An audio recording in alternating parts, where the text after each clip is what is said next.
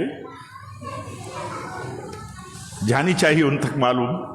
ان تک معلومات جانی چاہیے۔ ہر مرد و عورت کا یہی طریقہ ہونا چاہیے۔ جب ہم توحید اور سنت میں اور اسی طرح اللہ تعالیٰ کی ربوبیت سے ہم راضی رہتے ہیں تو دیکھیے اس میں ہماری ایک اور پہچان ہوتی ہے۔ وہ پہچان یہ ہوتی ہے کہ موحدین جو ہوتے ہیں، سچے عقیدے کے، سچے کتاب و سنت کے پیروکار، نبی صلی اللہ علیہ وسلم کے طریقے کے پیروکار اور آپ سے محبت کرنے والے، تو آپ سے محبت کا تقاضا تو یہی ہوتا ہے کہ آپ کا جو طریقہ ہے اس کی پیروی کرتے ہیں اور اس طریقے سے محبت کرتے ہیں۔ آپ صلی اللہ علیہ وسلم اپنوں کے لیے کتنے مہربان تھے، غیروں کے لیے بھی کتنے محسن تھے۔ آپ دیکھیے نبی صلی اللہ علیہ وسلم کا اپنوں کے ساتھ برتاؤ کیسا ہوتا تھا، کس طرح تربیت کرتے تھے، کس طرح آپ بے چین ہو جاتے تھے، اور غیروں کے تئیں کتنی فکر تھی، غیروں کے تئیں، ان کے اسلام کے تئیں فکر، ان کے دنیا کی ضرورتوں اور تقاضوں کے تئیں فکر، بے انتہا فکر مند رہتے تھے۔ ایک موحد اپنی توحید اور سنت کی پہچان کے ساتھ، ایک اہل حدیث اور سلفی اپنے عقیدے اور اپنے مسلک اور سیکٹ کی پہچان کے ساتھ اپنے معاشرے میں سب سے بڑا محسن ہوتا ہے، سب سے بڑا محسن۔ اسے یہ گوارا نہیں ہو سکتا کہ اس کا پڑوسی اس کے نیٹ ورک میں رہنے والا کمزور، پریشان حال بیمار اور کسی طرح مشکل میں پھنسا ہوا، اسے چین سے نہیں رہنے دے گا، کیونکہ وہ تو محسن اعظم کا امتی ہے۔ اور آپ صلی اللہ علیہ وسلم نے جب تربیت کی تھی اپنے صحابہ کی تو کیسے کی تھی؟ کسی صحابی رسول کے ہاں بکری ذبح کی جاتی ہے تو کہتے ہیں کہ سب سے پہلے پڑوسی کو دے دو، گوشت سب سے پہلے پڑوسی کو پہنچاؤ۔ تو بتایا جاتا ہے کہ پڑوسی تو یہودی ہے، تو کہا وہ پڑوسی ہے، وہی سب سے پہلا حقدار ہے۔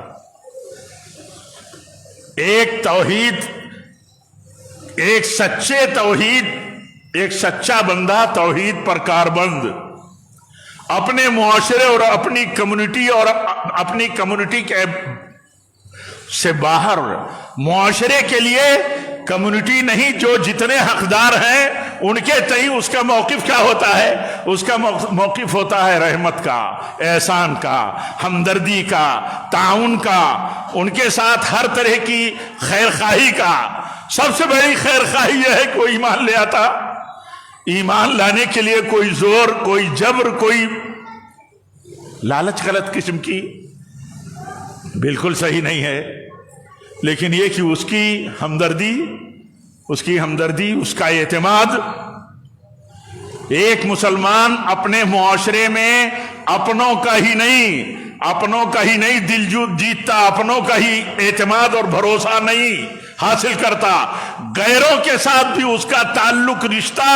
اور اتنا دلی اعتماد ہوتا ہے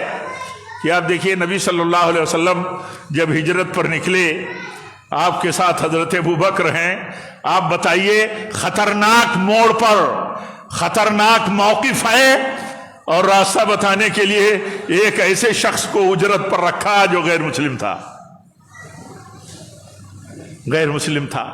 اتنا کانفیڈنس تھا آپ کو، اتنا معتبر تھا آپ کے نزدیک وہ شخص، ہاں کہ وہ کبھی بھی دھوکہ نہیں دے سکتا تھا۔ تو معاشرے میں ہماری پہچان،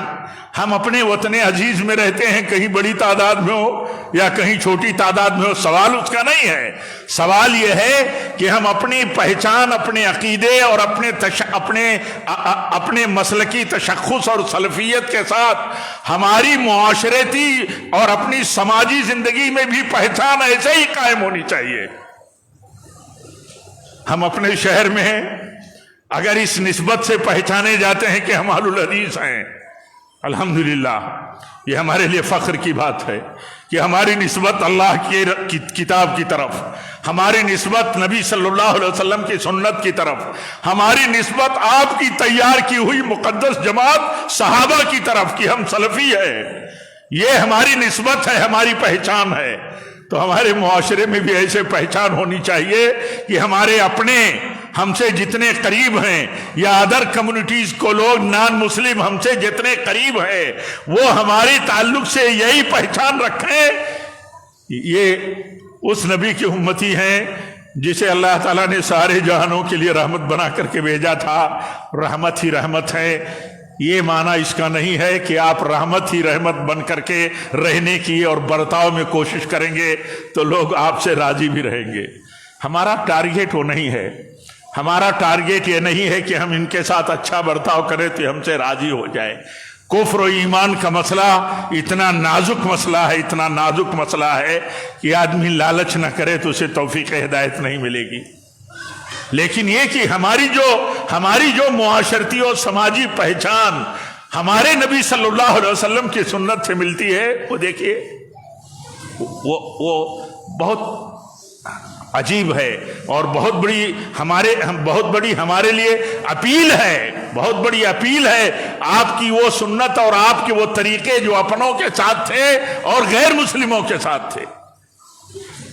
اور ہم جس معاشرے میں رہتے ہیں اس معاشرے میں دیکھیے کتنے تقاضے ہیں، سیاسی تقاضے ہیں، سماجی تقاضے ہیں، کاروباری تقاضے ہیں، بہت سارے تقاضے ہیں ہمارے معاشرے میں۔ ان سارے تقاضوں کے ساتھ ہمیں رہنے کے لیے یہ ضروری ہے کہ ہم سب سے کے ساتھ مل جل کر کے رہیں، تال میل ہمارا رہے۔ لیکن اس تال میل میں کبھی عقیدے کے ساتھ سمجھوتا نہیں ہو سکتا، کبھی توحید پر چوٹ نہیں پہنچائی جا سکتی، کبھی مسلک پر انگلی اٹھانے کی نوبت آ جائے تو یہ چیز نہیں ہو سکتی۔ کیوں؟ وہ شناخت ہے جس شناخت کی بنیاد پر ہماری نجات کا دار و مدار ہے، ہماری نجات کا دار و مدار ہے۔ اور دنیا کے جو مسائل ہیں یہ دنیا میں پھیلے ہوئے مسائل اور تقاضوں میں شریعت نے ہمارے لیے اوپن رکھا ہے مسئلہ۔ یہود مغضوب علیہ ہیں، یہ بہت بڑے دشمن ہیں، لیکن یہ عقیدے کی دشمنی، ایمان کی دشمنی، منہج اور طریقے کی دشمنی یہ انہیں برداشت نہیں ہے۔ لیکن ان کے ساتھ اس دشمنی کا تقاضا کیا ہے کہ ان کے ساتھ معاملات نہیں کیا جا سکتا۔ نبی صلی اللہ علیہ وسلم کی وفات ہوئی اور آپ یہ کہ یہودی کہ یہاں سے جو آپ لیے تھے بطور قرض اپنی زرہ جو ہے رہن رکھ کر کے آپ کی وفات ہو گئی اور آپ مقروض تھے اور وہ قرض یہودی کا تھا۔ یہ ضرورت ہے، یہ تقاضے ہیں معاشرے کے کاروباری تقاضے، لین دین کے تقاضے، اسی طرح سیاسی تقاضے، یہ سارے تقاضے ہمیں اس بات کے لیے آمادہ کرتے ہیں کہ ہم ان تقاضوں کو پورا کریں، ان کی اپنی مصلحتیں اور معاشرے اور سماج کی مصلحتیں دیکھ کر کے ہم چلیں۔ دیکھیے ملک کے لوگ، آپ آج ابھی دیکھیے ملک آزادی کے جشن میں خوشی کے ماحول میں ابھی 15 اگست منایا ہے ملک نے۔ دیکھیے آزادی کے ایک بطلے جلیل تھے امام الہند مولانا ابوالکلام آزاد رحمۃ اللہ علیہ، کیا کہ ایک موقع پر کیا کہا تھا انہوں نے کہ ہندو مسلم بٹوارے کے ساتھ اگر آزادی ہمیں دی جائے تو ہمیں قبول نہیں ہے ہمیں۔ ہندو الگ ہو جائیں، مسلم الگ ہو جائیں، ایسا بٹوارا طے کر دیا جائے اور اس کے بعد آزادی کی نعمت ہمارے حوالے کر دی جائے تو کہا ہمیں قبول نہیں، ہمیں یہ قبول نہیں ہے۔ وہ یہ سمجھتے تھے، دین کی بصیرت رکھنے والی شخصیت تھی، عبقری شخصیت تھی، وہ جانتے تھے کہ جس ماحول میں ہم جیتے ہیں اس ماحول میں تو اللہ تعالیٰ نے ہمارے اوپر اتنی بڑی کثیر آبادی ادر کمیونٹیز کی ہمارے کندھوں پر ہے، ہمارے اوپر ہے، دین کی رسالت کو پہنچانا اور ان تک دین کو عملی شکل میں پیش کرنا یہ تو ہماری ذمہ داری ہے، ہمیں یہ موقع ہے۔ ہم الگ الگ ہو جائیں ایک دوسرے سے اور اس کے بعد علیحدہ ہو کر کے ہماری حد بندیاں ہو جائیں، تب تو ایک طرح سے وہ کہتے تھے یہ تو فرار کی راہ ہے، یہ تو فرار کی راہ ہے۔ یہ فرار اختیار کرنا ٹھیک نہیں ہے۔ علیحدگی پسندی کی راہ پر جانا یہ فرار کی راہ ہے۔ لوگوں کے بیچ میں رہتے ہوئے پوری ذمہ داری اور پورے ایمان اور یقین اور پوری شناخت کے ساتھ اسلام کی نمائندگی کرنا اور عقیدے کی نمائندگی کرنا، مسلک کی نمائندگی کرنا، ایک بال کے برابر بھی اس میں سمجھوتا نہیں، لیکن لوگوں کے ساتھ رابطے اور لوگوں کے ساتھ تعاون اور مطلب جڑنے کی مطلب نوعیت ایسی ہو کہ ہم ایک دوسرے سے علیحدہ کیسے ہو سکتے؟ نہیں ہو سکتے۔ اور یہ راہ خطرناک ہے، یہ راہ خطرناک ہے اس لیے کہ جسے دین نے نہیں قبول کیا، ایک اقلیت میں، ایک چھوٹی مطلب آبادی میں یہ اتنی بڑی آبادی کے ساتھ ہم رہتے ہیں، تو ہماری ذمہ داری یہ ہے کہ ہم اپنے عقیدے اور اپنے کردار اور حسن سلوک سے دعوت دیتے رہیں۔ لوگوں کا اپنا کام ہے، تنفیر لوگوں کا کام ہے، جن کا کام ہے ان کا کام ہے، نفرت پھیلانا جن کا کام ہے ان کا کام ہے۔ نبی صلی اللہ علیہ وسلم کی سنت رحمت، آپ فرماتے ہیں میں تو رحمت کا ہدیہ بن کر کے آیا ہوں لوگوں کے لیے، تو آپ تو ہدیہ بن کر کے رحمت کا آئے تھے، تو کیا آپ کو لوگوں نے قبول کر لیا تھا؟ آپ کو لوگوں نے قبول کر لیا تھا محبت سے، لیکن تھے آپ ہدیہ رحمت، ساری انسانیت اور سارے سماج کے لیے آپ ہدیہ رحمت تھے۔ آپ نے اپنے قول و قرار، بے چینی، کردار اور عمل سے ثابت کیا کہ آپ رحمت ہی رحمت ہیں لوگوں کے لیے، بلکہ ہدیہ ہیں آپ۔ لوگوں کو گوارا نہیں تھا تو یہ تو ان کا مسئلہ ہے نا، ہمیں ہماری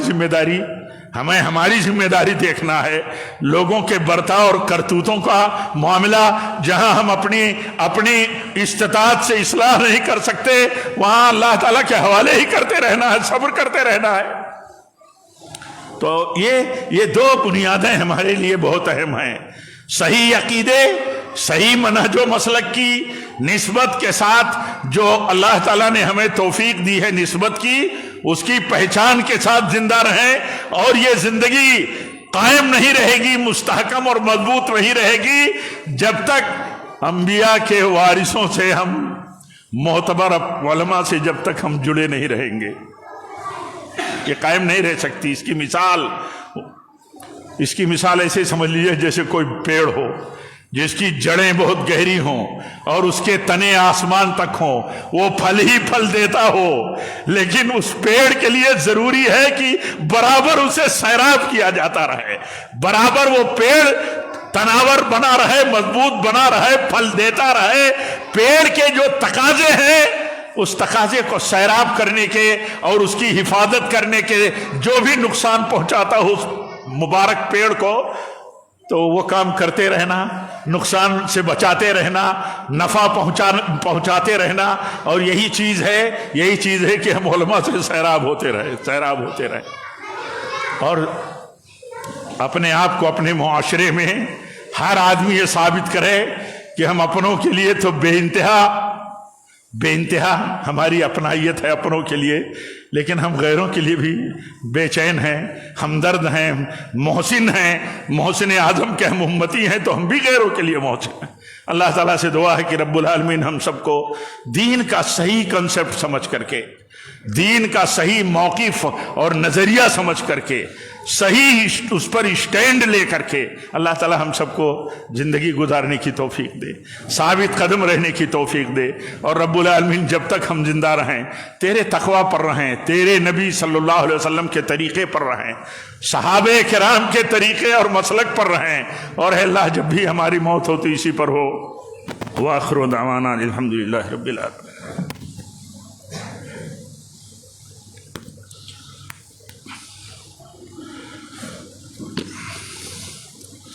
الحمد لله رب العالمين والصلاة والسلام على رسوله النبي الكريم إن الله وملائكته يصلون على النبي يا أيها الذين آمنوا صلوا عليه وسلموا تسليما اللهم صل على محمد وعلى آل محمد كما صليت على إبراهيم وعلى آل إبراهيم إنك حميد مجيد اللهم بارك على محمد وعلى آل محمد كما باركت على إبراهيم وعلى آل إبراهيم إنك حميد مجيد عباد الله رحمكم الله أقول قولي هذا واستغفر الله لي ولكم ولسائر المسلمين وآخر دعوانا الحمد لله رب العالمين.